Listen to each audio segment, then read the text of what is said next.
I'm starting off with clean moisturized hair, and my hair is relaxed, and my routine has not changed since the last time I made a video. And I'll post a link to the video that tells you all the products that I use and how I use them and all that good stuff in case you haven't seen it already. And I'm just combing my hair all the way back just to gather it together. And I'm gonna part up my leave out, and I'm not leaving too much hair out, just enough for me to blend with the weave. And I'm just gonna part my hair all the way around the perimeter of my head. And I'm just putting away the rest of the hair that I don't need at the moment, and I'm just showing you how much hair I left out, not too much. And I'm just braiding the hair just to get it out the way.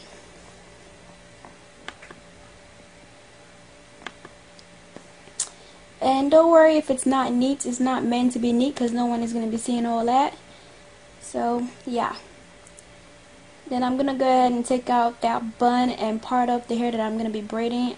I'm parting up very tiny hair, and I'm adding some extensions so that the braids can be not so loose.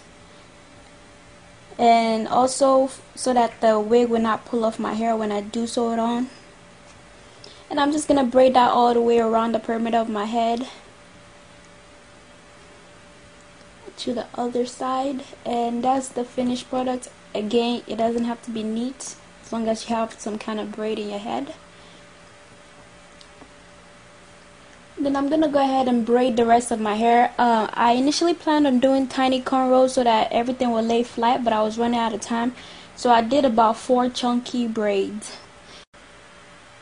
And when you're done, that's kind of how the foundation should look like. Nothing too spectacular, just, you know, yeah. And then I'm going to gather the tips of the hair that I'm not needing, and I'm going to gather them and sew them down to one of the braids.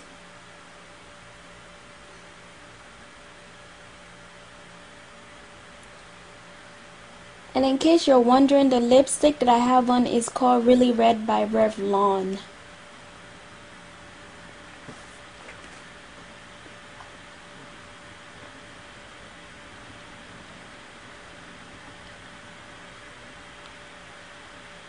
And that's the finished product. Nothing too special, like I said. It's just like a little foundation. If you're using straight or wavy hair, I'd advise that you make your braids smaller so that it doesn't look bumpy. And that's the hair that I'm going to be using, is the Mongolian Kinky Curly from Onyx. I have a video where I show how I made the wig and all the specs about the hair. I'll put that link in the information bar also. And I just put the wig on and I look funny. And I'm just placing the wig over the braid that I'm going to be sewing it on, and you know, I'm just showing you, I'm separating the hair that I sewed under the wig cap. I'm separating it from the rest of the hair, and you're going to see why I'm doing this in a few minutes.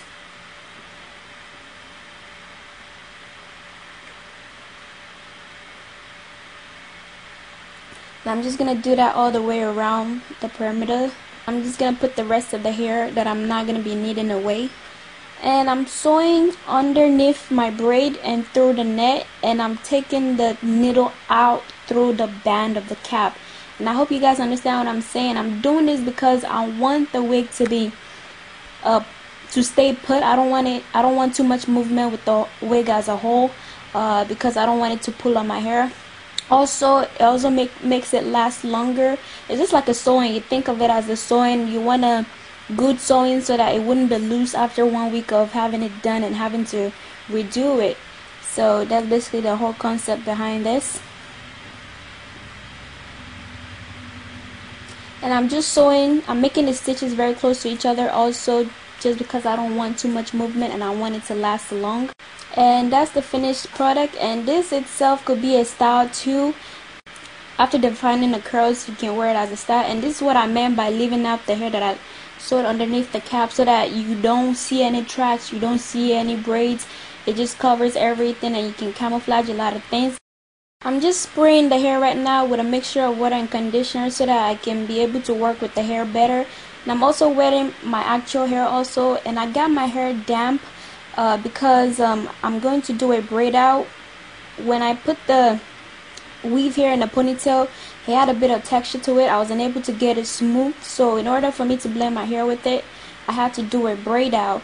And in order to have a very defined curl slash wave in your braid out, I'd recommend that you moisturize your hair properly and have it damp. And I'm just using this calf and tying it around the wig in order to have it laid down flatter.